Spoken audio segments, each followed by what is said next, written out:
여러분과 저에게 주시는 하나님의 말씀은 사도행전 26장 16절에서 18절, 우리 16절부터 시작. 일어나 내 발로 서라.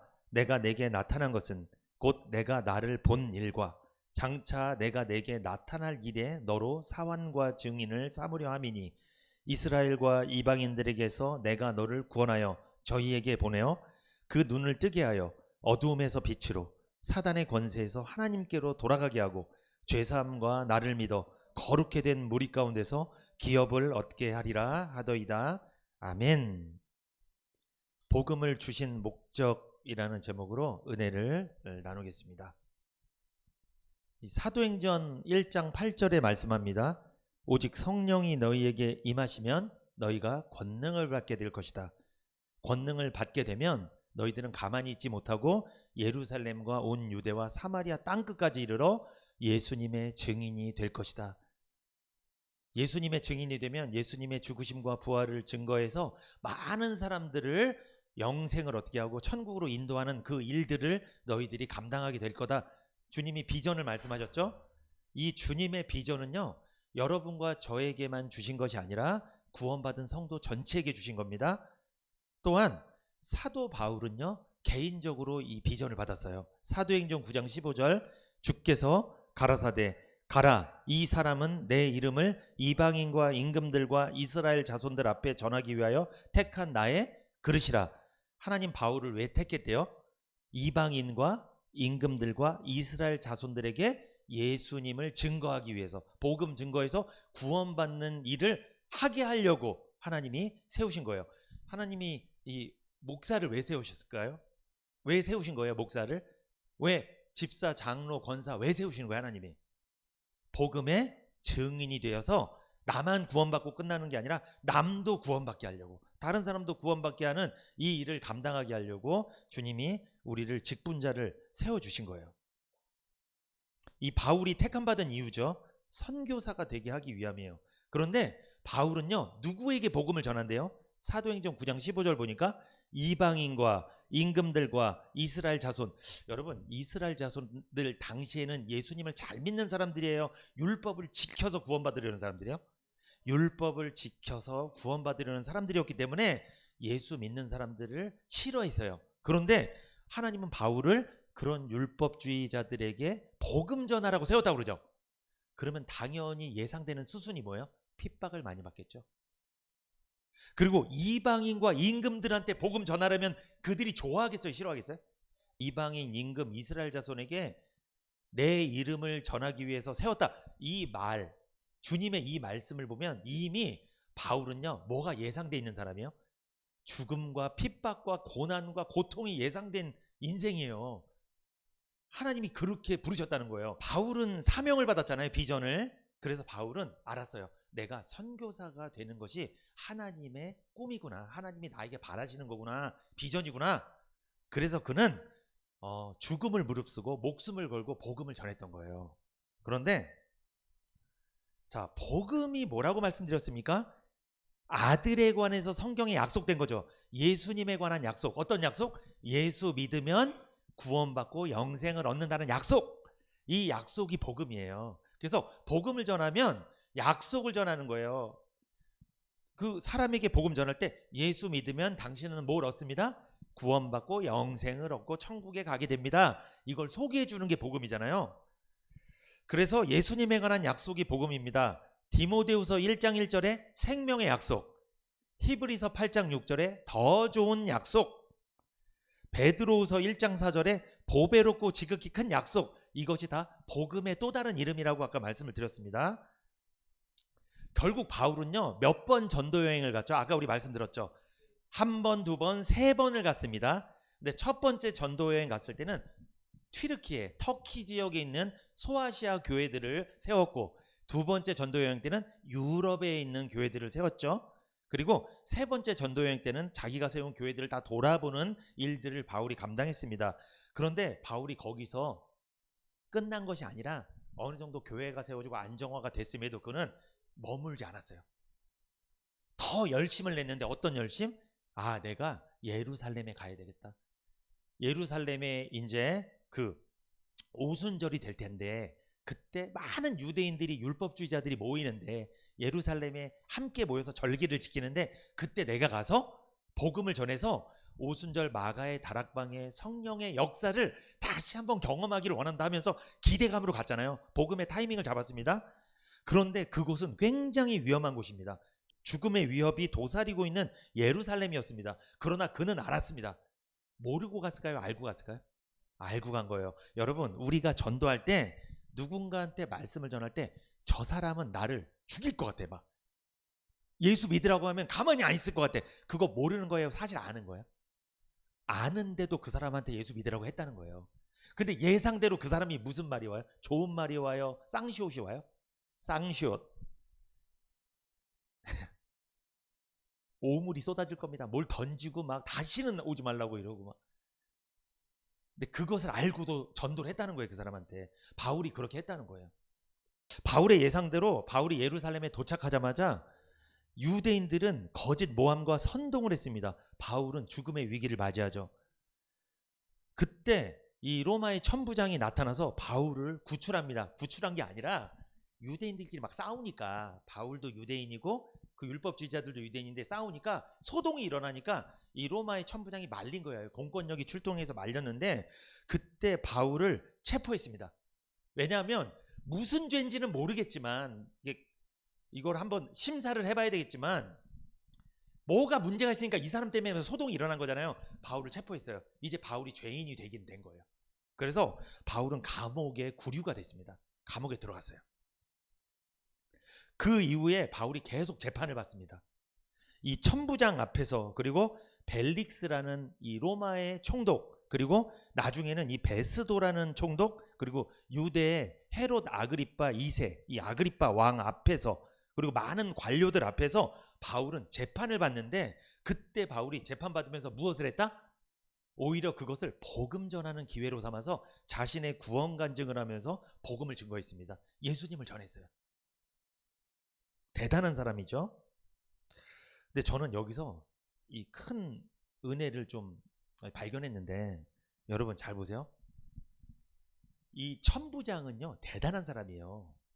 로마의 천부장이면 엄청난 군사를 데리고 있는 대단한 높은 장군 같은 그런 사람이에요. 천부장은 높은 관료입니다. 되게 높은 사람이에요. 그리고 이 총독 있죠. 이 벨릭스나 베스도 이런 총독은 유대 땅을 다스리기 위해서 로마 황제에 의해서 임명받은 그 총독이에요. 굉장히 높은 거잖아요. 옛날에 우리 일제시대에도 일본에게 임명받은 일본 총독이 우리나라 지배하고 있었잖아요. 와서. 그런 것처럼 총독이에요. 유대 나라 다스리는 총독. 그리고 아그리파 왕은 유대 나라의 왕이에요. 당시 왕. 로마랑 결탁해서 유대 나라를 다스리는 그 왕입니다. 그러니까 굉장히 높은 사람들 앞에서 바울이 뭘 한 거예요? 재판을 받긴 받는데 뭘 했다? 복음을 전한 거예요. 생각해 보십시오. 제가 말씀드린 천부장이나 그 누구야 베스도나 벨릭스 총독, 그리고 아그리파 왕은 바울이 모으려고 해도 모을 수 있어요? 못 모아요? 못 모아요. 여러분, 제가 복음 전한다고 대통령이나 국회의원 오라고 하면 옵니까? 안 와요. 절대 안 와요. 그런 사람이 모인 거예요. 누구 앞에? 바울 앞에. 근데 바울이 이 당시 신분이 뭐였어요? 죄인. 죄인으로 구류돼 있는데 그 한 사람을 재판하기 위해서 그 나라 왕도 왔고 로마의 총독도 왔고 막 천부장도 오고 막 관료들이 모여가고 그 사람이 무슨 죄가 있는지 따져본 거예요. 막 본 거예요. 근데 그때 복음을 들은 거예요. 바울한테. 대단한 거 아닙니까 이게? 여러분, 그 높은 사람들을 바울이 모은 거예요? 누가 모으신 거예요? 여러분 여기서 깨달으셔야 됩니다. 도저히 모을 수 없는 사람들을 한 번에 불러 모으게 하신 것은 하나님이 하신 것이야. 하나님이 바울을 하나님의 사왕과 종 삼아서 복음의 증인으로 사용하려고. 사도행전 9장 15절에 주께서 가라사대 가라, 이 사람은 바울은 내 이름을 누구에게? 이방인과, 여러분 로마 총독은 이방인이잖아요. 이방인과 임금들과, 아그리파 왕이 있습니다. 임금들과 이스라엘 자손들 앞에 전하기 위하여 택한 나의 그릇이다. 이 말씀이 그대로 성취됐어요. 근데 놀랍게도 바울이 무슨 신분이었는데? 죄인이었는데 이 말씀이 성취된 거예요. 여기서 깨달을 게 있습니다. 여러분, 우리가 정말 내가 초라하게 보일 때가 있어요. 내가 무엇인가 막 갇혀있는 것 같아. 지금 바울은 감옥에 갇혀있는 사람이었잖아요. 근데 그 나라에서 제일 높은 사람을 다 모으게 만든 거예요. 내가 그렇게 초라하고 어렵고 힘들어도 하나님이 하시면 됩니다. 하나님이 하시면요, 우리가 생각지도 못한 놀라운 일들을 하신다는 거예요. 우리는 착각합니다. 내가 높은 사람이 되면 전도를 잘할 거라고 생각해요.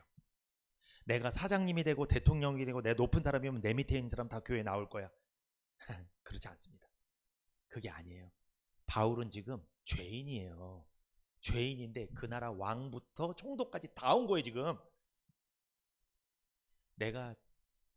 바울은 지금 죄인 초라하잖아요, 신분이. 내가 세상에서 초라하고 내가 돈도 없고 가난하고 명예도 없고 권세도 없고 그렇더라도 하나님은 나를 사용할 줄 믿습니다. 나를 통해서요, 누구를 오게 하는 거예요? 이 세상을 다스리는 권세자들도 하나님 부르겠다는 거예요. 하나님이 나를 복음의 증인 삼으셨다면 내가 생각하는 그렇게 높은 사람이 나를 통해 뭘 듣게 될 거다?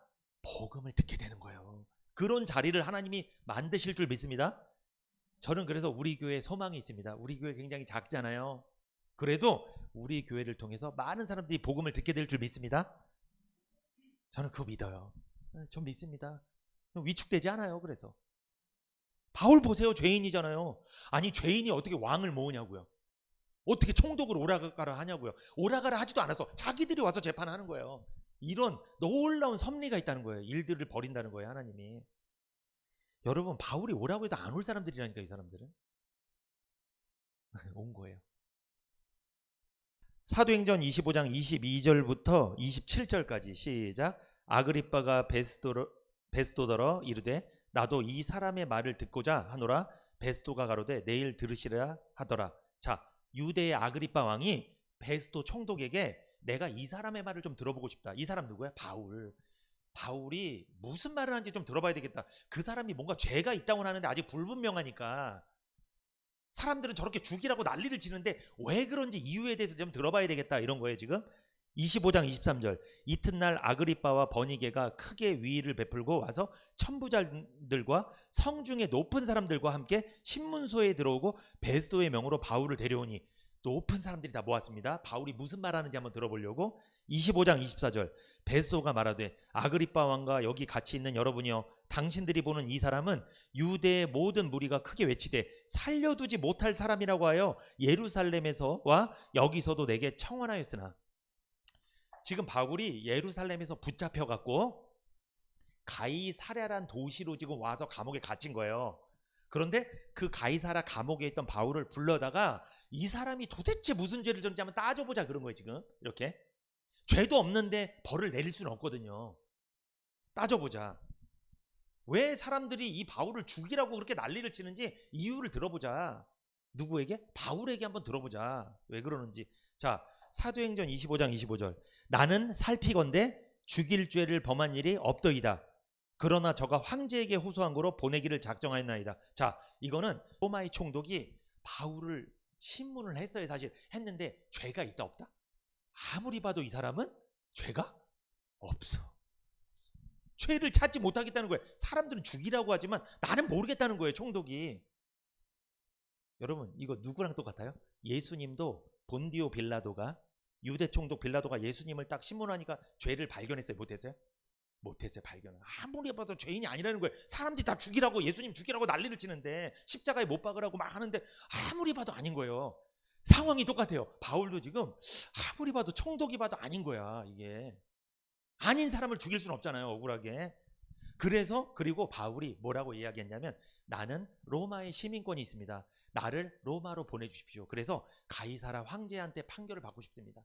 황제는 정확하게 판결할 거니까 그 판결을 받고 내가 죄인인지 아닌지 나는 판결을 받고 싶다. 그 당시에 로마의 시민권이 있는 사람은 이렇게 소송을 걸 수 있었어요. 이렇게 항소를 할 수 있는 거예요. 응? 여기서도 재판이 지지부진하니까 지금 바울이 가이사라에서 몇 년 있었냐면 2년을 있었어요. 2년. 2년 동안 아무것도 못하고 감옥에 가둬놨는데 죄는 있다 없다? 없어. 죄가 없는데 죄인으로 2년 동안 가둬놨는데, 그때 가둬놓은 사람이 아까 그 누구였냐면 벨릭스라는 총독이에요. 이 벨릭스라는 총독이 바울을 2년 동안 가이사라 감옥에 넣어놨는데 발견을 못했어요, 죄를. 그런데도 계속 넣어놓은 거예요. 의심만 하고 계속. 그런데 이 베스도라는 총독이 나중에 벨릭스 후임으로 임명이 됐습니다. 이 베스도 총독이 벨릭스 후임으로 와서 2년 동안 감옥에 있었던 바울을 가만히 보니까 자기가 보기에도 좀 아닌 거예요. 죄가 없는 거야. 그래서 내가 볼 때는 아니어서 이 사람도 원하니까 황제한테 가서 로마로 보내서 이 사람이 죄인인지 판결 한번 받아보기로 나도 작정했다, 이 말씀이에요. 그러니까 여러분, 벨릭스보다는 베스도가 좀 더 합리적인 사람이었던 것 같아요. 벨릭스는 2년 동안 바울을 지지부진하게 재판도 못하고 계속 그렇게 가둬놨는데, 이 베스도는요, 임명된 지 3일 만에 이런 일을 벌인 거예요. 그러니까 굉장히 행정 처리가 좀 빠른 사람이었다고 볼 수 있죠, 이 베스도란 사람은. 그래서 사도행전 25장 26절, 그에게 대하여 황제께 확실한 사실을 아뢰을 것이 없으므로 신문한 후 상소할 재료가 있을까요? 당신들 앞, 특히 아그리빠 왕 당신 앞에 그를 내어 세웠나이다. 자, 이 베스도 총독이 바울을 로마로 보내기 전에 마지막으로 이 아그리빠 왕 앞에서 바울의 말을 한번 들어보고 그 사람이 무슨 죄가 있는지 마지막으로 한번 따져보자. 왜? 로마로 보내더라도 황제한테 내가 뭐 할 말이 있어야 되는 거 아니냐, 이 사람을 왜 보냈는지는 얘기를 해야 되니까, 이 진술서는 써야 되니까, 이런 말씀이에요 지금. 그래서 바울을 지금 불러온 거예요. 사도행전 25장 27절, 그 죄목을 베풀지 아니하고 죄수를 보내는 것이 무리한 일인 줄 아나이다 하였더라. 죄목을 베풀지 아니하고, 죄가 없는 죄수를 황제한테 보내면 황제는 황당해요, 황당하지 않아요? 황당하죠. 아니, 죄가 있는 죄인을 진술서랑 같이 보내야지 황제가 판결 내리는데, 죄도 분명하지 않은 사람을 보내갖고 바쁜 황제를 왜 일을 시키냐는 거예요, 그걸 판결을. 그래서 마지막으로 불러 모은 거예요, 바울을. 죄를 좀 찾아보려고. 사도행전 25장 27절에 보면요, 죄목을 베풀지 아니하고 죄수를 보내는 것. 그러니까 이 베스도 총독도 바울의 죄를 발견 못했다는 거예요. 이런 말씀을 보니까. 결국 바울은 어디를 가게 됐을까요? 그들이 결국 죄를 발견 못하고 어디로? 로마로 가게 됩니다. 여러분, 하나님이 바울을 어디로 보내신 거예요? 로마로. 로마에 가서 뭐 전하게 하려고? 복음 전하게 하려고. 이방인과 임금들에게 복음 전하게 하려고. 결국 로마 황제까지 복음이 들어가게 만들려고, 이 제국의 심장부까지 하나님이 이렇게 보내시는 거예요. 그런데 놀라운 것은 죄인인데 보냈다는 거예요. 바울이 잘 나갈 때 보낸 게 아니에요. 굉장히 위축돼 있을 때, 아무것도 손쓸 수 없는 죄인일 때 하나님은 그를 복음을 전할 수 있는 기회를 주셨다는 거예요. 여러분, 인생 좀 초라하더라도 위축되지 마세요. 복음의 증인 되기에는 부족함이 없습니다. 여러분, 하나님은요, 돌이라도 들었어요. 하나님 못할 것 같죠? 내가 보기에 저 사람 안 될 것 같잖아요. 나보다 더 잘할 수도 있어요, 그 사람이. 하나님이 역사하면요, 그 사람 더 잘해요. 내가 보기에 저 사람 잘할 것 같은 사람 있죠? 아무것도 못해요. 왜? 하나님이 그 사람 안 쓰면 못하는 거예요. 이게 원리가 그렇습니다. 이렇게 하나님의 방법으로 로마를 향해 땅끝까지 복음의 증인이 되어 바울은 쓰임받았습니다. 우리 역시 바울처럼 복음을 위해 쓰임받아야 될 줄 믿습니다. 그러므로 우리는요, 바울의 고백이 이런 고백이 있죠. 나의 달려갈 길과, 그러죠. 우리가 달려갈 길 달려야 돼요. 왜? 하나님이 우리 자신을 쓰시니까, 복음의 증인으로. 그렇게 바울은요, 천부장 앞에서, 그리고 벨릭스 총독 앞에서, 그리고 베스도 총독과 아그리빠 왕 앞에서 3번의 구원 간증을 하며 복음을 전했습니다. 오늘 우리가 본 이 본문은요, 사도 바울이 마지막으로 3번째 베스도와 아그리빠 왕 앞에서 로마로 가기 전에 마지막으로 자기가 구원 간증한 거예요. 복음을 전한 내용이 기록되어 있는 거예요. 여러분, 바울은요, 예수를 핍박하던 사람이죠. 예수 믿는 사람을 옥에 가두고 잡아서 죽이던 사람이었습니다. 그런데 바울은 자기가 간증을 하면서 무슨 이야기를 하냐면, 자신에게 예수님이 나타나신 것에 대해서 그는 간증을 했습니다. 그리고 하나님이 바울에게, 자기에게 복음을 주셨다는 걸 이야기했습니다. 예수님께서 바울에게 어떻게 나타나셨어요? 빛으로 나타나셨죠. 다메섹으로 예수님 믿는 사람들을 죽이러 가는 길에 빛으로 나타나셔서 바울이 꼬꾸라지고, 그때 바울이 눈이 감기고, 그 이후에 아나니아라는 분을 만나서 복음을 듣고 구원을 받게 되잖아요. 그러니까 바울이 그 이야기를 지금 쭉 하는 거야. 베스도랑 아그리파 왕 앞에서 자기가 어떻게 구원받았는지를 우리가 생각해 봐야 될 게 있습니다. 하나님은 왜 바울에게 복음을 주셨을까? 그리고 하나님은 왜 바울에게 복음을 주셔서 구원해 주시고 평안을 주셨을까? 하나님은 왜 우리 교회에게 복음을 주시고 구원과 평안을 주셨을까? 왜 많은 사람 중에 나에게 복음을 주시고 평안함을 주셨을까? 하나님께서 복음을 주신 목적은 무엇인가? 복음을 주신 목적, 시작. 사왕과 증인을 삼으려고. 이게 첫 번째 말씀이었죠. 기억나시죠? 자, 사도행전 26장 16절 시작. 일어나 내 발로 서라. 내가 내게 나타난 것은 곧 내가 나를 본 일과 장차 내가 내게 나타날 일에 너로 사왕과 증인을 삼으려 함이니. 사와는 종, 일꾼을 의미한다고 말씀드렸죠. 주님의 증인을 삼으려고 하나님이 바울에게 복음을 주시고 구원해 주시고 평안을 주신 거예요. 주님의 증인 삼으려고.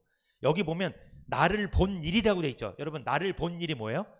바울이 다메섹으로 가는 길에 예수님의 빛을 보고 그때 예수님을 본 일이죠. 한마디로 바울이 구원받았을 때를 말하는 거죠. 우리로 말하면 내가 구원받았을 경험, 구원받았을 때, 그때. 그게 나를 본 일입니다. 그리고 장차 내가 내게 나타날 일 뭡니까? 바울이 구원받은 이후에 예수님이 계속 바울에게 나타났습니다. 말씀을 통해 나타났습니다. 그래서 많은 교회를 세우게 하시고 그리고 후에 예수님은 진짜 나타나시죠. 재림하셔서 다시 오셔서 세상에 다시 오셔서 나타나실 건데 그것에 대해서 사왕과 증인을 삼으려고 그것을 증거하기 위해서 바울에게 복음을 주셨다는 거예요. 우리에게 복음을 주셨다는 거죠. 구원받은 경험이 있어요? 구원받은 체험하셨어요? 그러면 우리는 누구의 증인이 돼야 돼요? 주님의 증인이 돼서 내가 구원받은 체험을 이야기하셔야 돼요. 우리 장모님은 이야기하세요. 나 그때 어떻게 믿어지고 어떻게 내가 이렇게 변화되는지 막 얘기하신단 말이에요. 그 얘기를 하시는 거예요. 그게 사왕과 증인이 된 거예요. 그러려고 복음을 주신 겁니다. 아멘. 자, 두 번째 봅시다. 같이 읽어볼까요? 복음을 주신 목적 두 번째 시작. 사람들의 눈을 뜨게 하기 위하여입니다. 사람들의 눈을 뜨게 하기 위해서 복음을 주신 거예요. 사도행전 26장 17절에서 18절 시작. 이스라엘과 이방인들에게서 내가 너를 구원하여 저희에게 보내어 그 눈을 뜨게 하여 어둠에서 빛으로 사단의 권세에서 하나님께로 돌아가게 하고. 보세요. 사도행전 26장 18절에 뭐라고 말씀해요? 그 눈을 뜨게 하여. 하나님 우리에게 복음을 왜 주셨다고요? 눈을 뜨게 하려고. 죄인들의 눈을 뜨게 하려고 복음을 주셨다는 거예요. 우리가 눈이 두 가지 눈이 있어요, 여러분. 눈이. 이 육신의 눈이 있습니다. 이 아이스, 눈. 이 보이는 세계를 볼 수 있는 눈이 있고요. 보이지 않는 세계를 볼 수 있는 눈이 있어요. 그거를 영적인 눈이라고 해요. 하나님은 아담을 처음 창조하셨을 때 영적인 눈과 육적인 눈 두 가지를 주셨어요. 이게 무슨 뜻이냐? 하나님이 온 세계를 창조했을 때는요, 보이는 세계만 창조한 게 아니라 어디? 보이지 않는 영적 세계도 창조했습니다. 여러분, 천국 지옥 보여요, 안 보여요? 안 보이죠? 거기도 영적 세계예요. 거기를 창조하신 거예요. 그리고 천사들이 있는 곳, 하나님을 수종드는 그 천사들이 있는 곳, 천상세계, 영적인 세계를 하나님 창조하시고 이 보이는 육적 세계도 창조한 거예요. 인간은요, 두 가지 눈을 갖고 있습니다. 영적인 눈과 육적인 눈을 갖고 있어요. 그런데 아담이 처음에 창조됐을 때는 영적인 눈이 떠졌습니다. 영적인 눈이 떠지니까 영적인 세계가 보입니다. 보이니까 하나님이 보이고 하나님 말씀이 들리고 하나님과 좋은 관계로 지냈어요. 하나님 말씀에 순종하고 죄도 짓지 않고 너무나 좋은 관계였어요, 하나님과. 영적인 눈이 떠져 있을 때. 그런데 아담이 영적인 눈이 감겼을 때가 있어요. 언제? 하나님이 먹지 말란 선악과를 따먹고 죄를 짓는 순간, 선악과를 한 입 깨물어 딱 먹으니까 죄가 들어옵니다. 죄를 지니까 그때부터 무슨 눈이 감겼어요? 육적인 눈은 이렇게 떠져 있는데 영적인 눈이 감겨버렸어요. 영적인 눈이 감기니까 누가 보여, 안 보여? 이제는 하나님 안 보여. 하나님 안 보인다는 뜻이 하나님 말씀이 안 들려. 이제 차단이 돼서 이제 하나님 말씀 안 들려. 하나님과 관계 없는 사람이 돼버렸어요. 하나님에 대해서 관심이 없어. 하나님에 대한 생각이 없어. 여러분 이게 오늘날 누구랑 똑같아요? 죄인들이잖아요. 지금 세상에 있는 죄인들 잘 보세요. 하나님 생각해요, 안 해요? 전혀 안 합니다. 왜 안 하는 거예요? 영적인 눈이 감겨서 그래요. 감겨버린 거예요. 안 보이는 거예요. 생각도 안 나는 거예요. 하나님에 대한 지식도 없어요. 뭐만 있는 거예요? 육적인 눈만 있으니까 보이는 것을 위해 사는 거예요. 육신의 정욕, 이생의 자랑, 안목의 정욕, 보여지는 것을 위해서만 막 사는 거예요. 그렇게 그것만 위해서. 이 영적인 눈이 감겨 있는 겁니다. 여러분, 선악과를 따먹은 아담 이후에 여자를 통해서 태어난 모든 인간은 여러분과 저도 포함됩니다. 눈이 감겨서 태어났습니다. 목사님, 눈이 감겨 있다는 게 말이 안 되는데요? 아기들 보니까 눈 떠져서 태어나는데요? 그 눈을 말하는 게 아니잖아요. 지금 육신의 눈은 떠 있는데 무슨 눈? 영적인 눈이 감겼다는 거예요. 이 말씀 잘 들으셔야 돼요. 그러면 여러분, 바울도 구원받기 전에 눈이 감겼어요? 안 감겼어요? 눈이 감겨 있던 사람입니다. 이 육신의 눈은 팍 떠갖고 담의색으로 예수 믿는 사람 죽여야지, 이게 뜨고 갔어. 근데 뭐는 감겨 있는 거야? 영적인 눈이 감겨 있으니까 그 짓을 하는 거예요. 그러니까 그게 잘못된 짓인지도 모르고 그 짓을 하는 거예요. 그게 영적인 눈이 감겨 있으니까. 여러분, 영적인 눈이 감겨 있으면 내가 죄인인 줄 알아요? 몰라요? 몰라. 그러니까 예수님 믿을 필요성을 못 느끼는 거예요. 영적인 눈이 감겨 있으니까. 그래서 구원을 못 받는 거예요. 이 눈이 감겨 있으니까. 영적인 눈은 감겨서는 안 돼요. 절대 감겨서는 안 돼요. 그런데 언제부터 감겼다? 아담이 죄를 짓고 난 다음에, 죄가 들어온 다음부터 모든 죄인, 아담의 후손들은 다 눈이 감겨서 태어난 거예요. 그래서 인간은요, 태어날 때부터 죄인이고요, 태어날 때부터 하나님 싫어해요. 아주 싫어해요. 하나님 없이 잘 삽니다. 영적인 눈이 감겨서 그래요. 여러분, 사도행전 9장 8절에서 9절 읽어봅니다. 시작. 사울이 땅에서 일어나 눈은 떴으나 아무것도 보지 못하고 사람의 손에 끌려 다메섹으로 들어가서 사흘 동안을 보지 못하고 식음을 전폐하니라. 자, 사울이, 바울입니다. 예수 믿는 사람, 구원받기 전에 예수 믿는 사람 죽이려고 다메섹으로 막 걸어가는데 놀라운, 정말 태양빛보다 수백 배는 강한 빛이 막 임한 거예요. 눈을 떠요? 못 떠요? 못 떠서 땅이 꼬꾸러진 거예요. 꼬꾸러진 거. 그러고 나서 예수님이, 사울아, 너 왜 나를 핍박하냐? 누구십니까? 나는 네가 핍박하는 예수다. 막 이 음성을 들은 거예요. 그때부터 사울이 눈이 안 떠지는 거예요. 눈이 그다음부터 눈이 감겨갖고 사흘 동안 이제 다메섹에 가서 식음을 전폐하고 밥도 안 먹고 누워 있었던 거예요. 눈이 안 보이는 거예요. 감긴 거예요. 이 바울도요, 구원받기 전에 눈이 감겼다. 근데 그 상황에서 바울은 육신의 눈이 감긴 거이긴 하지만 그게 뭐를 뜻하는 거예요? 그는 이미 마음도 뭐했다? 눈이 감겨 있는 거예요. 영적인 눈이 감겨 있으니까요, 예수님이 빛으로 나타나는데 못 보는 거예요. 이게 안 보여. 영적인 눈이 감겨 있으니까. 무슨 뜻입니까? 영적인 눈이 감겨 있으면 복음이 이해가 안 돼요. 무슨 말 하는지 이해가 안 돼. 그런데 율법을 얘기하고 십계명을 얘기하면 이해가 쏙쏙 들어와. 쏙쏙쏙쏙. 그리고 세상 거 얘기하면 쏙쏙 들어와. 돈 버는 방법 얘기하면 쏙쏙 들어와. 근데 구원받는 방법, 영적인 이 말씀, 하늘의 말씀 전하면 이해가 안 돼. 이게 뭐가 감겨서 그래요? 눈이 감겨서 그래요. 바울이 그 빛을 보고 눈을 못 떴어요. 왜? 그 눈을 뭐가 가리고 있었어요? 그때 율법. 그는 율법주의자였기 때문에 율법을 지켜서 구원받는다고 철석까지 믿고 있었던 사람이기 때문에 아무리 예수님의 빛이 임해도 안 보이는 거야. 안 보여. 눈이 감겨있던 사람이, 그 사람은 안 보여. 안 보여. 근데 그 사람에게 누가, 참 바울이 귀가 있어서 귀로 옆에 와서 복음을 들려줬어요. 여러분, 구원은 보고 받는 게 아니라 듣고 받는 거예요. 아나니아라는 사람이 와서 바울에게 하나님이 당신을 이방인과 임금과 이스라엘 자손들을 위한 복음을 전하는 그릇으로 세웠습니다. 말씀을 딱 전하니까 그때 바울의 눈이 떠지고 그때 구원을 받게 돼요. 육신의 눈도 떠지고 어떤 눈? 마음의 영적인 눈도 딱 떠진 거예요. 그때부터 바울은 복음의 증인이 됐던 거죠. 구원받은 거예요, 바울이. 고린도후서 3장 12절에서 16절까지 시작. 우리가 이 같은 소망이 있으므로 담대히 말하노니 우리는 모세가 이스라엘 자손들로 장차 없어질 것의 결국을 주목지 못하게 하려고 수건을 그 얼굴에 쓴 것 같이 아니하노라.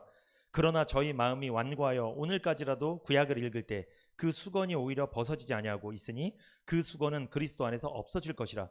오늘까지 모세의 글을 읽을 때 수건이 오히려 그 마음을 덮었도다. 그러나 언제든지 주께로 돌아가면 그 수건이 벗어지리라. 여러분, 모세가 출애굽하고 나서 시내산에 도착해서 하나님의 말씀을 받았는데 돌판, 두 돌판에 하나님 말씀이 적힌 것을 하나님께로 받았는데 그들이 금송아지를 만들고 막 우상숭배하니까 그걸 깨버렸단 말이에요. 그런데 그때 하나님이 다시 기회를 주셨어요. 두 돌판을 첫 번째랑 똑같이 만들어서 가져와라. 하나님 말씀을 다시 주겠다. 그래서 하나님이 말씀을 그리고 십계명과 율법을 다 주셨어요. 그래서 모세가 그 두 돌판을 갖고 내려와서 이스라엘 백성들에게 동물의 희생 제물의 피를 뿌리면서 하나님과 백성들과 약속을 맺어요. 이제부터는 너희들은 하나님의 자녀다. 이렇게 약속을 맺는 장면이 있는데 그때 모세가 돌판을 들고 내려왔을 때 얼굴의 광채가 엄청나게 빛나서 아까 바울이 그 빛이 비춰가지고 못 쳐다봤다고 그랬잖아요. 백성들이 모세 얼굴을 보기가 힘들 정도로 광채가 났어요. 그런데 모세 얼굴에 비쳤던 그 광채는 무슨 광채냐면 모세가 지금 뭘 받았어요? 하나님한테 율법을 받았죠.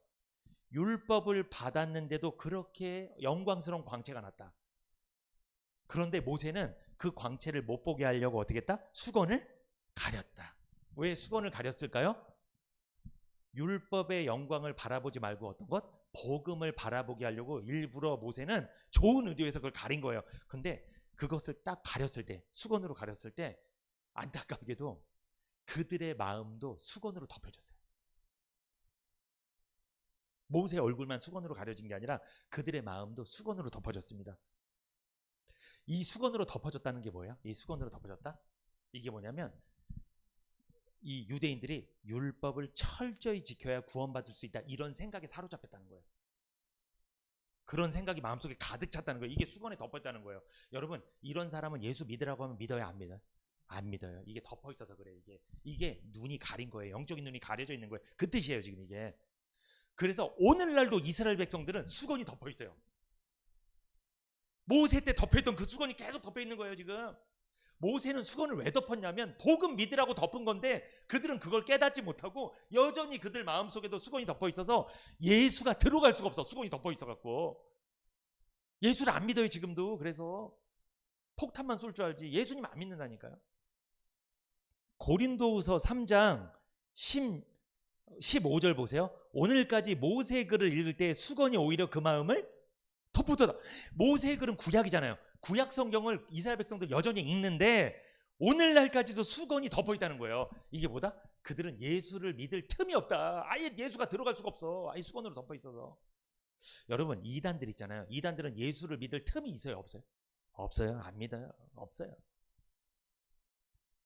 덮어 있는 거예요, 지금 뭐가 막 덮어 있는 거야. 여러분, 자기 생각이 강한 사람 예수 믿을까요, 안 믿을까요? 안 믿어요. 자기 생각에 수건이 덮여 있는 거야, 다 이렇게. 여러분, 돈이 많은 사람은요 예수 잘 안 믿어요. 안 믿는 사람 사실 많아요. 왜? 돈이 덮여 있어서 그래. 다 이렇게. 예수가 들어갈 자리가 없어. 사람들은 다 각자 수건을 갖고 살아요. 막 덮여 있는 게 있어. 어떤 사람은 그게 율법일 수 있고요. 어떤 사람은 그게 사람을 좋아해. 사람을 너무 좋아하다 보니까 교회를 못 와. 구원을 못 받아 오히려. 너무 사람 좋아하다가. 어떤 사람 여행을 좋아하고 어떤 사람 취미를 좋아하고 그것 때문에 구원을 못 받아. 예수가 들어갈 틈이 없어. 그것 때문에. 이게 그 말씀입니다. 이스라엘 백성들은요 율법이 덮었어요. 율법이. 이단들은 뭐가 덮었어요? 교주가 하는 말이 덮은 거예요. 이렇게. 거짓말 그게 막 덮어 있어요. 이렇게. 이 수건이 덮어 있는 사람들이. 그런데 그 수건이 여러분, 자, 수건이 언제 벗어진다고 해요? 고린도후서 3장 16절. 그러나 언제든지 주께로 돌아가면 그 수건이 벗어질 것이다 라고 말씀하죠. 수건이 언제 벗어진대요? 주께로 돌아가면. 복음을 믿으면. 복음을 듣고 예수를 믿고 죄사함 받으면 그때 내가 있었던 수건이 벗겨지면서 하나님이 제대로 보이는 거예요. 그때 이게 말씀이 이런 뜻이었구나. 내가 속았구나. 내가 이단에 속았구나. 내가 세상에 속았구나. 사람들한테 속았구나. 이게 그 말씀이구나. 벗겨지는 거야 이게. 우리 여기 벗겨지신 분들 있잖아요. 좀 이렇게. 수건이 벗겨지신 분들. 창세기 2장 17절 같이 읽어봅니다. 시작. 선악을 알게 하는 나무의 실과는 먹지 말라. 내가 먹는 날에는 정령 죽으리라. 여러분, 왜 인간이 영적인 눈이 가려졌을까요? 왜 수건이 덮어졌을까요? 왜? 뭐 때문에? 죄 때문에. 하나님 앞에 죄를 지었기 때문에. 죄를 지었기 때문에 영적으로 눈이 감긴 거예요. 하나님이랑 관계가 끊어진 거죠. 하나님을 보지 못하는 거죠. 여러분 여기 보면 내가 먹는 날에는 정령 죽으리라. 이게 무슨 뜻입니까? 죽음을 면치 못할 것이다 이 뜻이에요. 넌 반드시 죽는다는 거예요. 뭘 먹으면? 선악과를 먹으면. 한마디로 내가 선악과를 먹지 않으면 너를 영원히 살게 해준다고 약속을 했어. 근데 이 약속을 네가 어기면, 약속 어기고 선악과 먹으면 너는 약속을 깬 거기 때문에 너는 죽게 될 거야. 반드시 죽어. 이 말씀이야. 그래서 여러분 로마서 6장 23절 시작. 죄의 삭은 사망이요. 자, 죄의 삭은 사망. 죄를 지면 사망당합니다. 이렇게 성경에 말씀합니다. 그런데 여러분 보세요. 로마서 5장 12절 같이 읽어봅니다. 시작. 이러므로 한 사람으로 말미암아 죄가 세상에 들어오고 죄로 말미암아 사망이 왔나니 이와 같이 모든 사람이 죄를 지었으므로 사망이 모든 사람에게 이르렀느니라. 한 사람으로 말미암아 죄가 세상에 들어왔다. 여기 한 사람은 누구를 말할까요? 아담이죠. 아담 한 사람 때문에 그가 선악과를 먹을 때 죄가 세상에 들어오고 죄의 삭은 사망이라서 사망도 같이 따라 들어왔다는 거예요. 여기서 어떤 분들이 이렇게 억울해하는 분이 있어요. 내가 선악과를 안 먹었는데 우리 조상이 먹었는데 왜 내가 뒤집어 쓰냐는 거예요. 이게 억울한 지점인 거예요. 이게 내가 먹고서 내가 벌을 받으면 괜찮아 그건. 근데 나는 보지도 못하고 만지지도 못하고 먹지도 않았는데 왜 내가 우리 조상 때문에 뒤집어 쓰냐는 거예요. 지금 이게 그 말씀이잖아요. 그런데 보세요. 로마서 5장 12절에 죄는 한 사람한테 들어오고 사망도 한 사람 때문에 들어온 거 맞아. 그런데 이와 같이 모든 사람이 죄를 지었으므로 사망이 모든 사람에게 이르렀느니라. 이게 무슨 말씀입니까? 아담이 하나님 앞에 자 어떤 약속을 맺어요? 선악과를 먹지 않겠다고 약속 맺은 거죠. 하나님이 아담아 너 선악과 먹으면 너 죽어. 너 나랑 헤어져야 되고 너 육신도 죽어. 너 영원히 지옥 가게 돼. 그러니까 너 이거 먹으면 안 돼. 예 알겠어요. 안 먹겠어요. 그랬을 거 아니에요. 안 먹겠다고. 그럼 약속을 맺은 거잖아요. 안 먹겠다고. 그죠? 그러면 그때 아담 혼자 약속을 맺은 게 아닌 것처럼 본 거예요. 하나님은. 이게 무슨 뜻이냐? 현상적으로는 아담 혼자 약속을 맺은 것처럼 보여요. 창세기에 보면. 그런데 하나님은요. 아담을 통해 태어날 모든 후손들과 약속을 체결한 거예요. 그러니까 아담이 대표로 체결한 거예요. 대표. 여러분 재건축이나 재개발할 때 누가 계약을 체결해요? 재건축, 재개발에 해당되는 그 수만 명의 사람이 다 가서 막 일일이 계약해. 그게 아니라 누가? 대표가. 재건축 대표자가 딱 그거 계약을 맺으면 끝나는 거예요. 그 밑에 있는 사람은 동일하게 계약을 맺는 거예요. 이게 그 뜻이에요. 아담이 선악과를 안 먹기로 했으면 나머지 사람도 안 먹기로 계약이 된 거예요. 그럼 아담이 먹었어. 그럼 누구도 먹은 거예요? 나머지도 다 먹은 거예요. 재개발 대표가 계약대로 안 했어. 그럼 나머지 다 문제가 되는 거예요. 처벌받는 거예요. 나머지도 계약을 어긴 게 되는 거예요. 그 사람만 어긴 게 아니라 그 사람 밑에 있었던 모든 사람 다 계약을 어긴 게 되는 거죠. 무슨 말씀인지 아시겠죠? 그러니까 아담이 모든 인간의 대표자로 계약을 맺었기 때문에 효력이 모든 사람한테 막 미치는 거예요. 지금 이게. 그러니까 아담이 엄청난 짓을 저지른 거예요. 혼자만 지옥 갈 죄를 진 게 아니에요.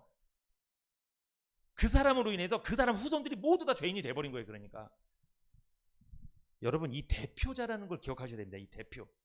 그래서 여러분 그래서 한 사람 때문에 죄가 들어오고 사망이 들어왔지만 모든 사람이 죄를 짓고 사망이 이르렀다고 하나님은 이렇게 말씀하신 거예요.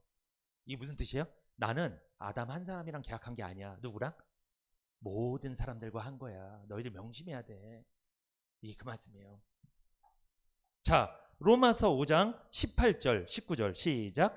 그런즉 한 범죄로 많은 사람이 정죄에 이른 것 같이. 한 범죄는 뭐예요? 아담 한 사람의 범죄, 선악과를 따먹은 것 때문에 많은 사람이 정죄에 이른 것 같이 의의 한 행동으로 말미암아 많은 사람이 의롭다 하심을 받아 생명이 이르렀느니라. 자, 그런데 놀라운 건 아담 한 사람이 대표자가 되어서 모든 사람이 죄인이 돼버렸어요. 근데 어떤 한 대표자가 나타났어요. 나중에 그분 이름을 둘째 아담이라고 합니다. 첫째 아담은 아담이고 일 저지른 아담, 첫 번째 아담은. 근데 두 번째 아담은 일 수습한 아담. 일 수습하려고, 저지른 일을 수습하려고 두 번째 아담을 보냈는데 그게 누구예요? 예수님이에요. 그 예수님의 의의 한 행동 뭡니까? 십자가에서 피를 쏟으시고 우리 죄를 다 씻어주신 하나님에 대해서 저들은 저들의 죄를 알지 못합니다. 하나님 저를 봐서 다 저들의 죄를 용서해 주세요. 이렇게 하신 그 행동으로 말미암아 많은 사람이 의롭다 하심을 받아 생명, 구원에 이르는 줄 믿습니다. 아멘. 그러면 여러분, 예수님은 누구의 대표예요? 아담은 죄인의 대표, 예수님은 의인의 대표. 예수님이 대표자로 벌을 받은 거예요. 그러므로 여러분, 예수 믿는 우리는 벌 받을 필요 있다 없다? 없다. 그래서 우리는 심판 안 받고 천국 가는 거예요. 그래서 예수님이 대표자가 돼서 우리 대신 벌을 받은 거예요. 우리 죄 문제 대신 해결해 준 거예요. 우리 너무 편한 거예요. 너무 감사한 거예요, 여러분. 일은 아담이 저질렀는데 수습은 예수님이 하셨어요. 다 대표자들이에요. 아담은 죄인의 대표, 예수님은 의인의 대표. 예수님 때문에 우리는 의인된 줄 믿습니다.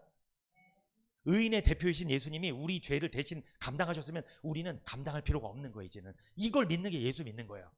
믿습니까? 잘 믿으시네요. 감사합니다. 잘 믿으셔야죠. 자,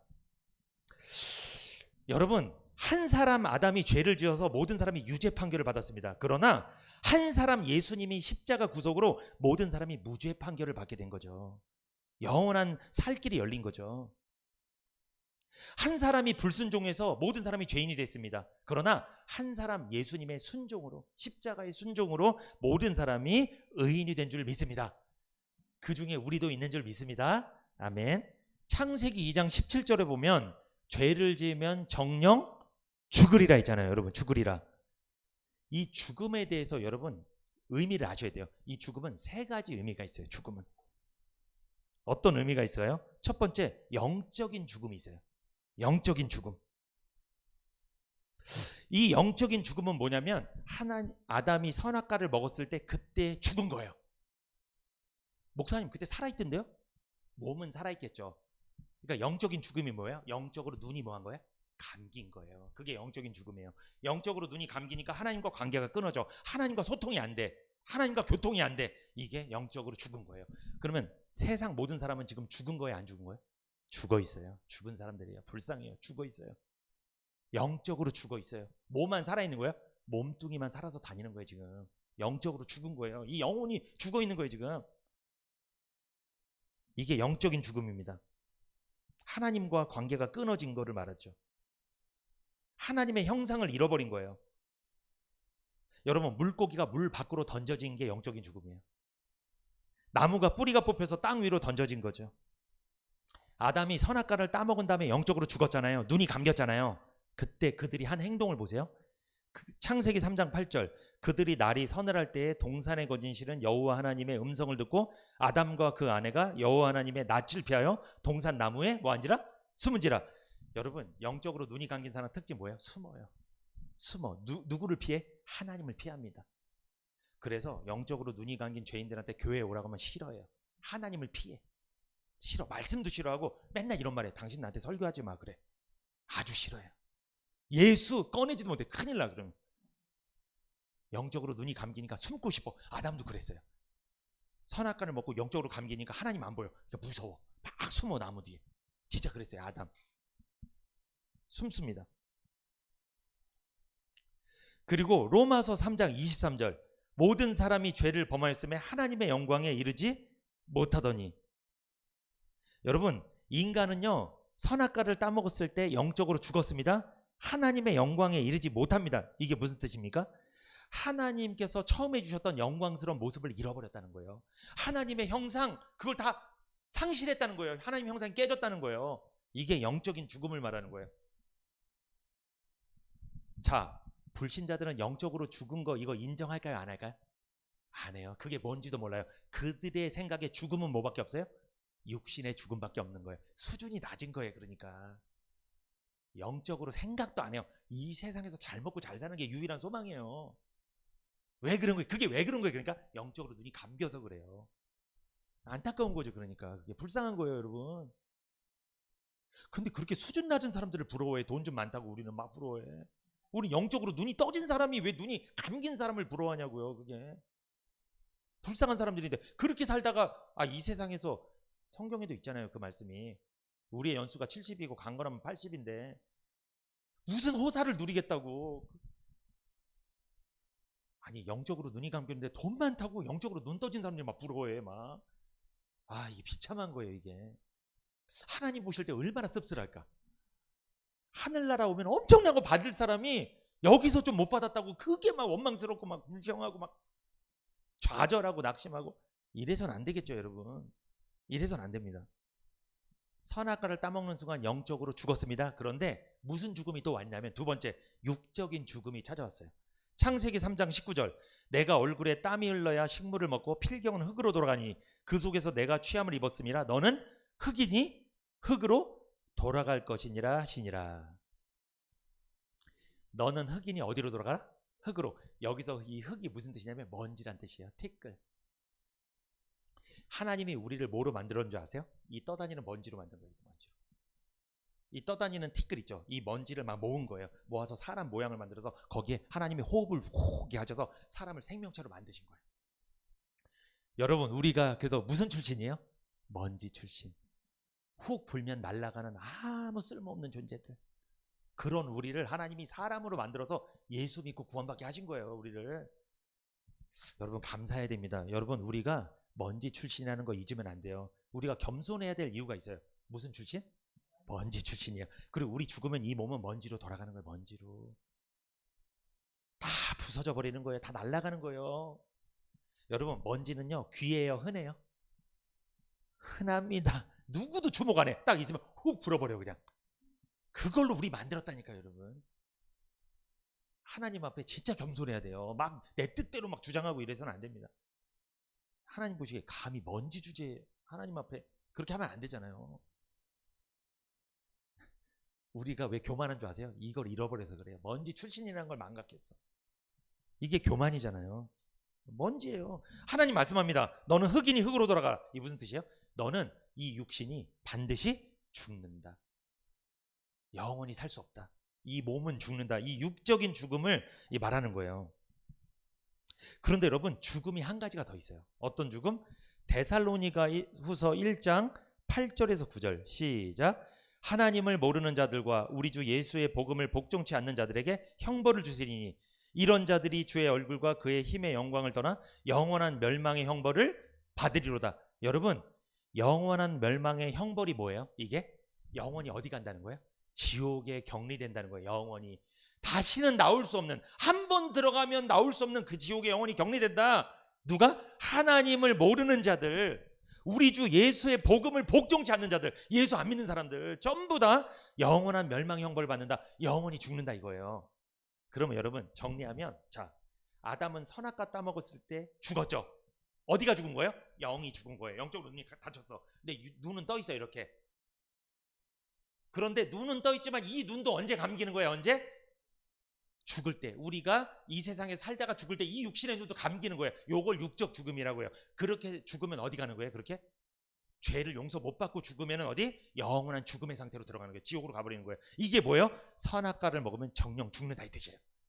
세 가지 의미가 들어간 거예요. 그러면요, 아담은 깨달았어요. 아, 이게 단순히 육신이 죽고 끝나는 문제가 아니구나. 내 영혼이 죽고 내 육신이 죽고 내가 영원히 지옥 가는구나. 요걸 깨달은 거예요, 아담이. 이게 죽음의 의미입니다. 여러분, 지옥은 어떤 곳인지 아세요? 하나님의 자비와 긍휼이 0.0000001%도 없는 곳이에요. 그게 지옥이에요. 그러니까 하나님이 절대 안 봐주는 곳, 조금도 용서 안 해주는 곳, 무조건 심판하는 곳, 이게 지옥이에요. 지옥 가면 큰일 납니다. 낱낱이 심판할 거예요. 이 죄책에 써 있는 대로 낱낱이 심판하는 거예요. 낱낱이. 안 봐줘요. 정상 참자가 없습니다. 이게 지옥이에요. 절대 가서는 안 되죠, 여러분. 무자비한 곳이 지옥입니다. 그래서 여러분, 하나님께 범죄한 인간은요, 영적으로 죽었습니다. 육적으로 죽을 것입니다. 영원히 죽을 것입니다. 이렇게 정리할 수 있습니다. 아담 이후에 태어난 인간은 눈이 감겨서 태어났죠. 그런데 육신의 눈이 감겼다는 게 아니라 영적인 눈, 영혼의 눈이 감겼다고 말씀드렸습니다. 육적인 눈만 떴으니 뭐만 보여요? 육신의 것만 보입니다. 그래서 먹고 입고 마시는 거에 관심이 많습니다. 육적인 눈만 뜬 사람들은 육적인 죽음만 죽음이라고 생각하고 삽니다. 그래서 육적으로 안 죽고 오래 살려고 애씁니다. 사람들은요, 자기가 영적으로 죽어 있는지 모르고 삽니다. 영적으로 눈이 감겼기 때문이죠. 옆에서 누가 얘기해 주는 사람도 없어요. 왜 영적으로 눈이 감겼죠? 죄 때문이죠. 아담이 선악과를 따먹는 순간 아담은 영적으로 눈이 감겼고 그 후손들도 다 영적으로 눈이 감겼습니다. 여러분, 영적인 눈이 감기고 육적인 눈만 떠 있잖아요. 이걸 두 글자로 뭐라고 하는지 아세요? 영적인 눈이 감기고 육적인 눈만 떠 있어요. 한마디로 지금 세상에 사는 모든 사람들, 그 사람들의 인생이 뭘까요? 제가 정의를 해드릴게요. 잊지 마세요. 고통입니다. 불행이에요. 고통이에요. 이게 고통이에요. 육적인 눈만 떠 있는 것, 먹고 입고 마시는 것만 관심이 있어서 사는 것, 이게 고통입니다. 이게. 여러분, 우리 인생이 얼마나 비참한지 아세요? 제가 몇 가지 구절 찾아드리고 마칠게요. 한번 보세요. 자, 욥기 14장 1절에서 2절 같이 한번 읽어봅니다. 욥기 14장 1절에서 2절 시작. 여인에게서 난 사람은 사는 날이 적고 괴로움이 가득하며 그 발생함이 꽃과 같아서 쇠하여지고 그림자같이 신속하여서 머물지 아니하거늘. 여러분, 이게 뭘 말하는 거예요? 인생의 허무함을 말하죠. 우리는 모두 여인의 몸에서 났죠. 우리는 사는 날도 많지 않습니다. 그런데 많지도 않은 그 사는 날을 그나마 고통과 괴로움 속에서 살아갈 뿐이죠. 우리 인생은 꽃과 같이 피어났다가도 시들어 버립니다. 나 젊었을 때 사진 보면 그렇게 이뻤는데 지금은 쭈그렁. 사진 보시면 다 이뻤대. 젊었을 때 다 이뻤죠. 언제 5, 60년이 이렇게 지나서 내가 이렇게 쭈그렁 이게 돼버렸나. 우리 인생이 꽃과 같이 피어났습니다. 젊을 때는 몰랐습니다. 근데 금방 시들어 버립니다. 우리 인생이 그림자 같습니다. 그림자는요, 해가 떠 있을 때는 있는 것 같다가 어떻게 돼요? 저녁만 되면 해가 없어지면 그림자 사라져 버려요. 언제 있었나는 듯이 바로 사라져 버립니다. 우리 인생이 피는 꽃과 같고 그림자 같다는 거예요. 이게 성경의 표현이잖아요. 너무 멋있죠, 이 표현이. 우리 인생의 허무함 아닙니까? 이게 허무해, 허무해. 좀 살만하니까 죽을 병 걸리고, 이제 돈 좀 벌어갖고 이제 허리 좀 피냐 하니까 허리 아프고. 참, 우리 인생이 진짜. 아니, 이제 애들 장가 보내고 잘 사는 줄 알았는데 애가 애를 또 맡겨, 손주들을. 손주 맡겨갖고 이제 좀 키웠어. 그런데 이제 그 손주가 또 손주를 낳네. 또 맡겨. 도대체 이게 뭔지 인생이 도대체. 여러분 한번 생각해 보세요. 끝이 없는 거예요, 여러분. 이게 고통이에요. 여러분 제 말에 좀 공감 가지 않습니까? 고통이에요, 인생 고통. 그래서 우리 어떤 분들은 나 다시 태어나도 나 결혼한다 안 한다? 안 한다 이런 분들 많습니다. 안 한다 나는. 자식도 안 난다 나는. 네.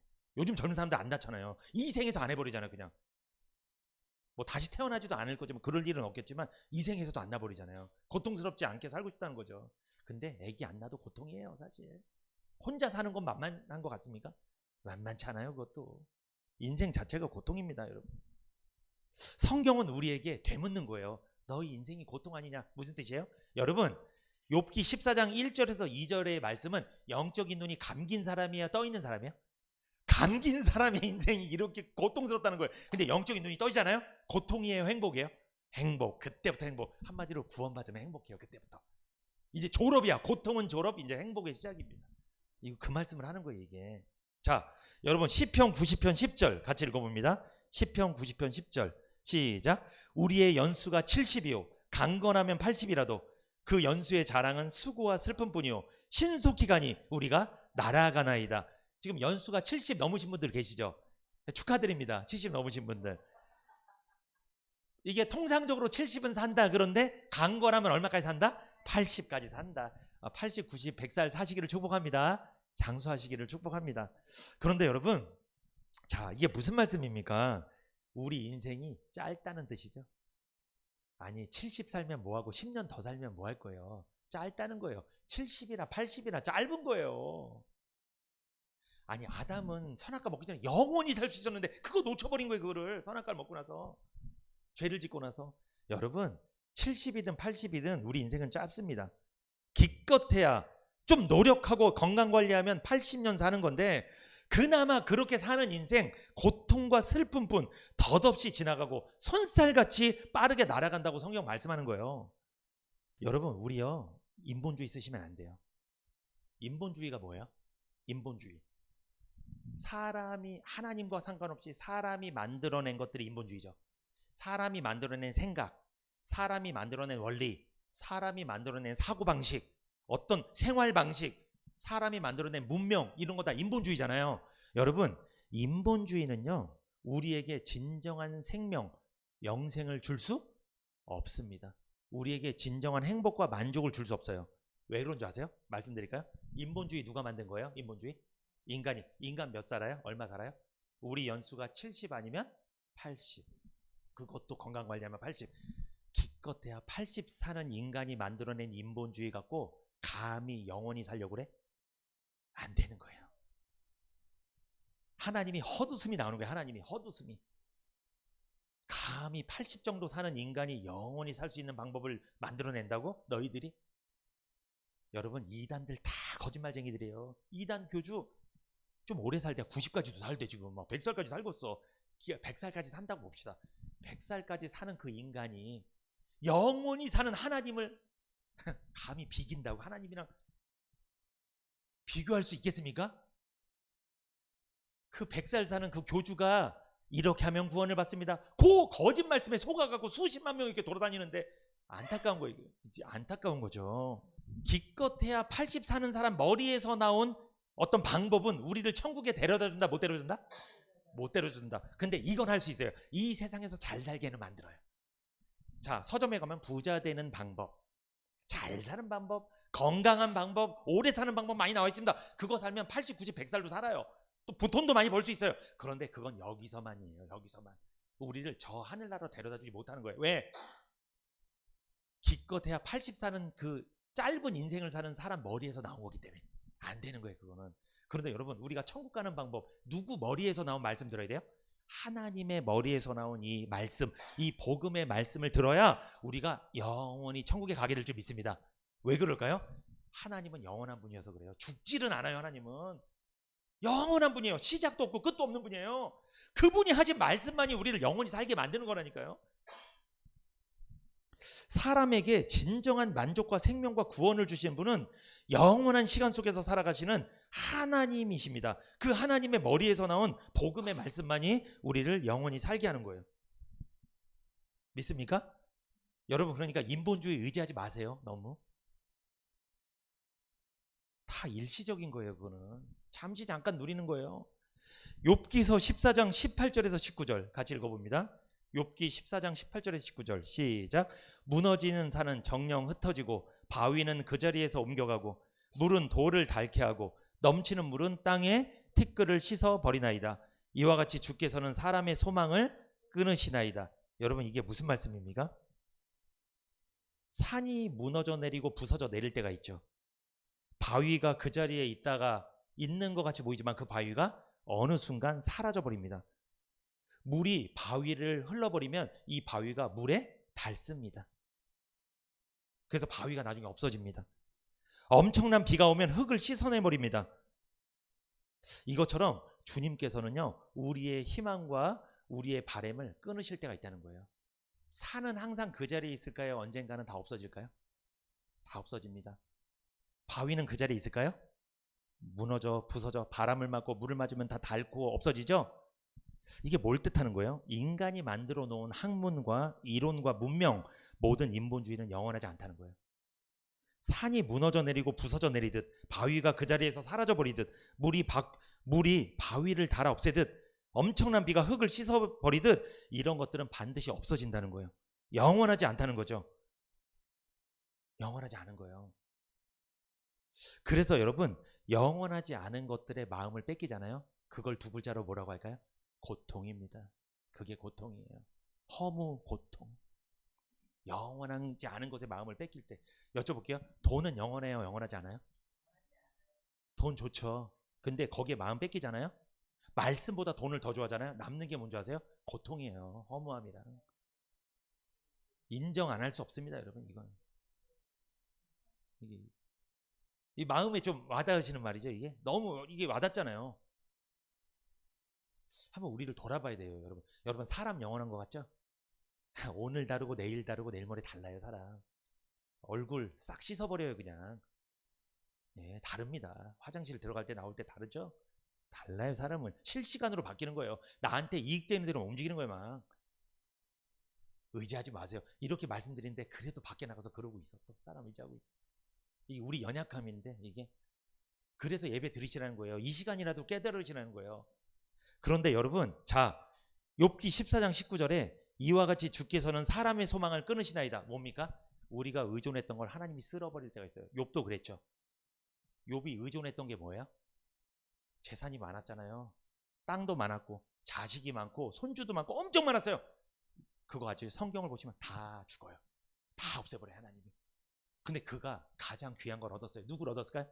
하나님을 얻었어요. 그 복음을 얻고 그 구원을 얻었어요. 나중에 그가.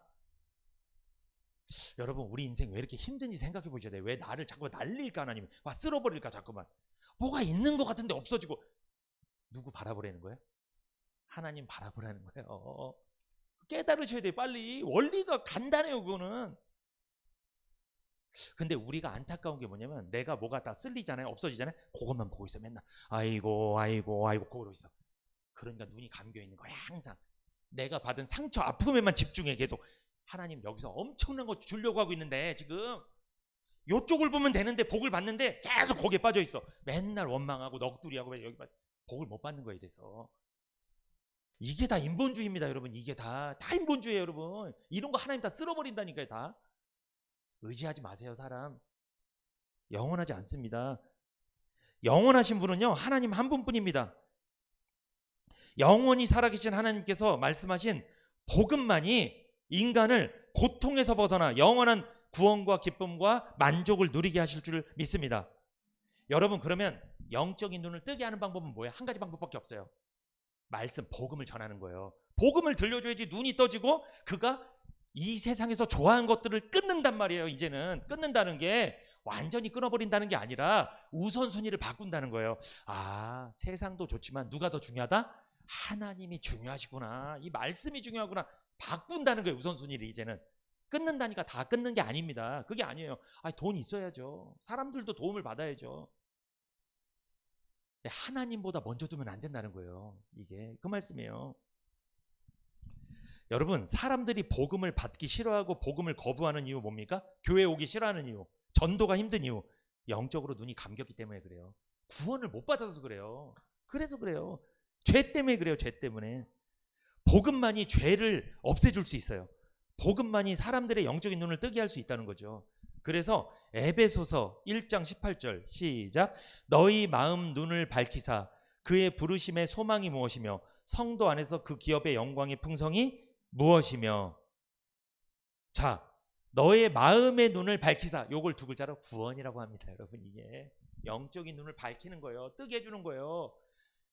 복음을 왜 주셨다고요? 뭐 하게 하려고? 영적으로 감긴 눈 뜨게 하려고, 구원받게 하려고 복음을 주셨다는 거예요. 복음을 주신 목적이죠. 여러분, 복음을 전하면요, 어두웠던 사람이 밝은 사람으로 돌아옵니다. 절망에서 희망으로, 두려움에서 평안으로 변화됩니다. 이게 복음의 역사입니다. 사단의 권세에서 하나님께로 돌아오게 만들죠. 그래서 요한복음 10장 10절 시작. 도적이 오는 것은 도적질하고 죽이고 멸망시키려는 것뿐이요 내가 온 것은 양으로 생명을 얻게 하고 더 풍성히 얻게 하려는 것이라. 여러분, 도적이 오면 무슨 생각이 들어요? 마음에? 두렵고 불안하고 공포스럽잖아요. 이건 도적이에요. 도적들이 있어요. 누구? 세상의 이단들. 영적으로 도적입니다. 영적으로 영혼을 죽여버리고 눈을 감기게 만들고 또 육적으로도 그들 재산 다 탈취하고 다 유린시키고 다 이혼시키고 그 집에서 혼자만 막 믿음 좋게 만들어서 막 이단 단체 막 들어오게 만들고 나중에는 자기 가족들도 다 세뇌돼 갖고 다 이게 포교 활동하고. 이게 이단들을 지시잖아요. 이단들은 도적질입니다. 도적이에요, 도적. 영적으로 육적으로 도적이에요. 죽이고 멸망시키는 것이 그들의 목적입니다. 그런데 내가 온 것은, 예수님이 오신 것은 양으로 생명을 얻게 하고 더 풍성히 얻게 한다. 예수님의 복음을 통해 구원받게 하고 삶 속에서도 풍성한 삶을 살게 하는 게 예수님의 목적이죠. 여러분, 사단의 권세는 사망입니다. 하나님의 권세는 영생의 권세입니다. 사단의 권세는 저주와 재앙이며 하나님의 권세는 복과 은총입니다. 사람들을 하나님께로 돌아오게 하는 게 복음이에요. 영적으로 눈이 감긴 사람을 뜨게 만들어서 하나님께로 돌아오게 만드는 게 복음이에요.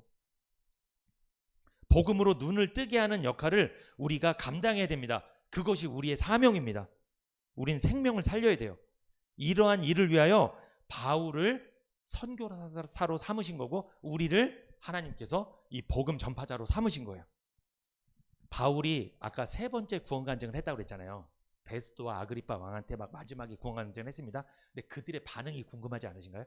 그들의 반응이 있어요. 자, 사도행전 26장 28절을 같이 한번 읽어보겠습니다. 시작. 아그리빠가 바울더러 이르되 내가 적은 말로 나를 권하여 그리스도인이 되게 하려는 도다. 28절에 아그리빠 왕이 바울에게, 그러니까 바울이 전하는 복음을 막 들은 거예요. 그가 어떻게 구원받았는지 간증을 들었어요.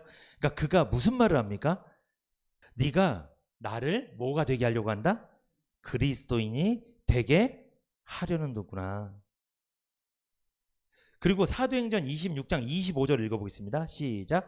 바울이 가로되 베스도가 가여 내가 미친 것이 아니요 참되고 정신 차린 말을 하나이다. 사도행전 26장 24절 시작. 바울이 이같이 변명하며 베스도가 크게 소리하여 가로되 바울아 내가 미쳤도다. 내 많은 학문이 너를 미치게 한다 하니. 자, 여러분, 바울이 막 복음을 전하고 구원 간증하니까 베스도 총독은 뭐라고 합니까? 너 미쳤구나. 네가 학문을 많이 알고 성경 공부를 많이 하니까 미쳤어. 여러분, 우리도 예수 믿으라고 많이 이야기하잖아요. 무슨 소리 들어요? 미쳤어. 미쳤어. 저 교회 미쳤어. 저거 미쳐버렸어 아주. 이 얘기를 한 거예요. 지금 미쳤어. 여러분, 미쳤어 이 말은 내가 믿고 싶다는 건 나는 안 믿는다는 거예요. 네가 아무리 나한테 얘기해도 설교해도 나는 안 믿어 이 뜻이에요. 지금 미쳤어.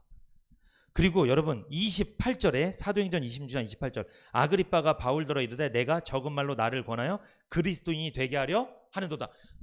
네가 나한테 그리스도인이 되게 하려고, 나 구원받게 하려고, 나 기독교인이 되게 하려고 너 나한테 지금 설교하는 거지? 이게 무슨 뜻이에요? 이게 좋은 뜻에서 하는 말이에요? 조롱하는 거예요? 조롱하고 너 해봐 난 절대 안 바뀌어 이 뜻이에요. 이게 이 반응이 나온 거예요. 여러분, 바울이 3번에 걸쳐서 완벽하게 간증을 했습니다. 구원 간증을 잘했어요. 그런데 아니 그 말을 다 들은 베스도와 아그리빠 왕이 좀 변화될 줄 알았는데 전혀 변화가 안 된 거예요. 오히려 너 미쳤다, 내가 그리스도인이 될 줄 아냐, 뭐 이런 식으로 막 얘기를 하고 있는 거예요. 복음을 거부한 거예요. 여러분, 복음이 선포되는 곳은 언제든 두 가지 반응이 나와요. 이거 기억하셔야 돼요. 내가 복음을 전하면 첫 번째 수용하는 반응이 나옵니다. 그리고 두 번째 거부 반응이 나와요. 제가 이렇게 설교를 해도요, 수용하는 분이 있어. 그분은 그날 뭘 받은 거예요? 은혜를 받는 거예요. 근데 거부하면 은혜를 못 받는 거예요. 수용하고 거부하는 분이 있어요. 사도행전 2장 37절 같이 읽어봅니다. 시작. 저희가 이 말을 듣고 마음에 찔려 베드로와 다른 사도들에게 물어 가로되 형제들아 우리가 어찌할꼬 하거늘. 사도행전을 보면 베드로와 스데반 집사님이 나오거든요. 베드로와 스데반 집사님이 전했던 게 두 글자로 뭘까요? 이분들도 뭘 전했을까요? 복음을 전했어요. 예수님의 죽으심과 부활을 전했단 말이에요. 그러면 다른 복음을 전했을까요? 똑같은 내용을 전했을까요? 동일한 내용을 전했어요. 동일한 내용을 전했는데 반응이 다르게 나왔습니다. 베드로가 복음을 전했을 땐 보세요. 사도행전 2장 37절 저희가 이 말을 두고 마음에 찔려. 그러니까 말씀을 전하면 마음에 찔리는 게 은혜 받는 거예요. 사실 이게 마음에 찔렸어. 우선 뭐가 왔다는 거예요. 내가 좀 반성을 한다는 거지. 내가 뭐가. 자, 마음에 찔렸습니다. 말씀이 좀 와닿다는 거예요. 그런데 베드로와 다른 사도들에게 물어 가로되 이런 반응이 나오는 거예요. 형제들아 우리가 어찌할꼬. 이 반응이 나왔어요. 자, 이거는 수용하는 반응일까요? 거부 반응일까요? 수용입니다. 이건 형제들아 우리가 어찌할꼬. 이게 무슨 뜻이에요? 내가 어떻게 하면 그럼 구원받을 수 있겠습니까? 관심을 보인 거예요. 그러니까 좋은 반응입니다. 여러분, 여러분이 복음을 전했을 때 이런 반응이 나오면 그 사람은 되는 사람이에요. 그 사람 하나님 만날 사람이 맞아요. 우리 권사님이 복음을 막 전했어요. 예수 믿으시죠? 저 따라가서 교회 한번 가보시죠. 그분이 저는 교회를 오래 다녔는데 아직 확신이 없어요. 어떻게 하면 제가 확신을 가질 수 있을까요? 권사님 말 들어보니까 좀 호기심이 생기네. 이러면 성공한 거예요. 그 사람은 권사님 말을 수용을 한 거예요. 그러니까 받아들인 거예요. 이게 좋은 반응입니다. 이렇게 수용했을 때 수천 명이 구원받았어요. 막 베드로가 막 복음을 전하니까 수천 명이 막 회개하고 막 예수님 믿고 막 구원받게 됐어요. 이 역사가 있어요. 그런데 똑같은 복음을 전했는데 사도행전 7장 54절에서 58절까지 스데반 집사님이 똑같은 베드로가 전한 복음을 똑같이 전했는데, 자, 사도행전 7장 54절 저희가 이 말을 듣고 마음에 찔려. 이상하게 찔리는 건 똑같아. 마음에 찔려. 마음에 와 닿긴 한 거야. 찔렸어. 자, 아까 베드로가 전할 때도 찔렸습니다. 마음에. 스데반 집사님이 전에도 마음이 찔렸습니다. 근데 저를 향하여 이를 갈건을. 여러분, 이건 수용하는 자세예요, 거부하는 자세요? 거부입니다. 이게. 이래서 스데반 집사님 돌에 맞아 죽었어요. 이것 때문에. 반드시 여러분이 복음을 증거하면 이 두 가지 증상이 나타납니다. 그러면 우리는 누구에게 집중해야 될까요? 우선은 수용하는 사람을 우선순위로 전도를 하셔야 돼요, 사실. 그런데 거부한다고 해서 포기하면 안 돼요. 그 사람이 죽는 날까지 끝까지 전해야 돼요. 언젠가는 수용할 수도 있으니까. 이 두 가지 반응이 나온다는 거죠, 여러분. 여러분, 어떤 반응 경험하셨어요, 지금까지? 어떤 분이 그러더라고요. 나는 거부도 아니고 수용도 한 번도 안 했어요. 한 번도 안 전한 거예요, 그 사람은. 진짜 창피한 거지, 그러면. 차라리 거절이라도 많이 나왔으면 그 사람은 기특한 사람이에요. 전하긴 한 거니까. 네. 여러분, 수용하는 반응과 거절하는 반응 사이에 절충하는 건 없습니다.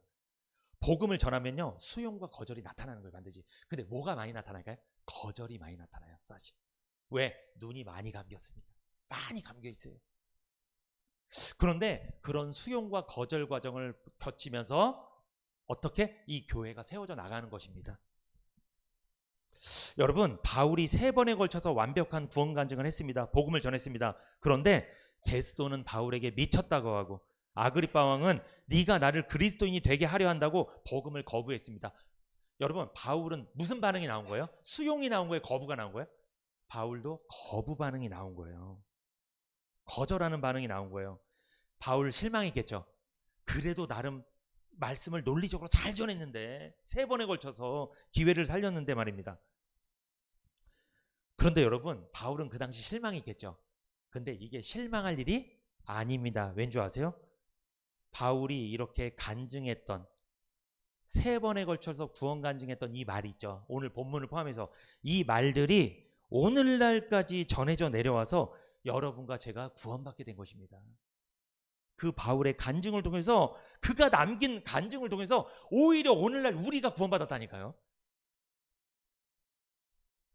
그러므로 우리가 복음을 전하고 간증했는데 결과가 우리가 바라던 대로 되지 않고 거절, 거부 반응이 나온다 해도 실망치 마십시오. 헛수고가 아니면 그것은 좌절할 일이 아닙니다. 왜? 계속 복음을 외치십시오. 결국 하나님의 계획과 섭리 가운데 수용하는 사람이 나타나게 될 것입니다. 그 사람이 결국은 나타나요. 그래서 구원받게 될 줄 믿습니다. 아멘. 포기하지 마시고 이 복음의 증인이 되셔서, 복음의 사왕과 증인이 되셔서 사람들의 눈을 뜨게 해주는, 영적으로 감긴 이 눈을 뜨게 해서 영적인 저 천국 바라보게 하고 하나님 바라보게 하는, 영생을 바라보게 하는 그 귀한 일을 우리가 감당해 나가기를 축복합니다.